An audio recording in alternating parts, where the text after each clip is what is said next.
কখনোই হঠাৎ করে এই মাইগ্রেনের ওষুধগুলোকে বন্ধ করবে না। হঠাৎ করে আবার তীব্র আকারে বেড়ে গেছে আজকে আপনাদের খুব কমন একটা প্রশ্নর উত্তর নিয়ে আপনাদের সামনে উপস্থিত হয়েছি। মাইগ্রেনের ওষুধ আমরা কতদিন খাবো? আর কখন আমি মাইগ্রেনের ওষুধ খাবো? এই ২ টা প্রশ্ন আমার প্রায়ই সম্মুখীন হতে হয়।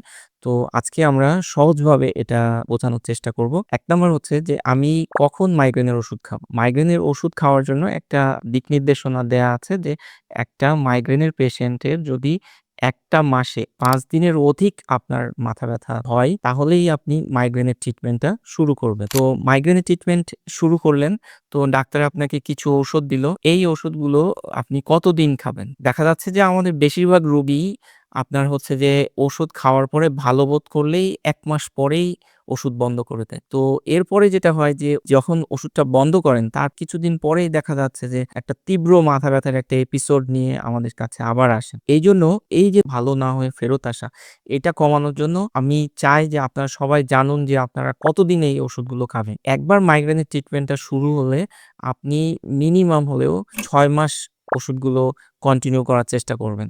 ৬ মাস কন্টিনিউ করলে যেটা হবে, আপনার যে মাথা ব্যাথার তীব্রতা, মাইগ্রেনের অ্যাটাকের যে তীব্রতা, এটাও কমে যাবে এবং আপনার যে আগে ঘন, ঘন হতো, সেটাও কমে যাবে।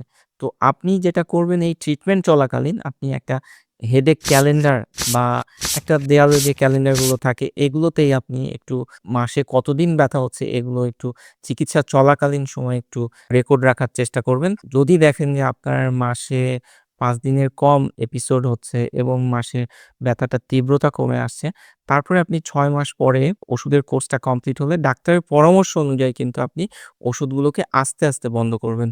কখনোই হঠাৎ করে এই মাইগ্রেনের ওষুধগুলোকে বন্ধ করবেন না। তাহলে আপনার মাথা ব্যাথার হঠাৎ করে আবার তীব্র আকারে বেড়ে যেতে পারে। তো আশা করি এখান থেকে আপনি বুঝতে পারছেন যে কতদিন খেতে হবে এবং কখন খেতে হবে। তো এখন থেকে আশা করি যে আপনারা মাইগ্রেনের ট্রিটমেন্ট সঠিকভাবে নিবেন এবং সুস্থ থাকবেন। ধন্যবাদ।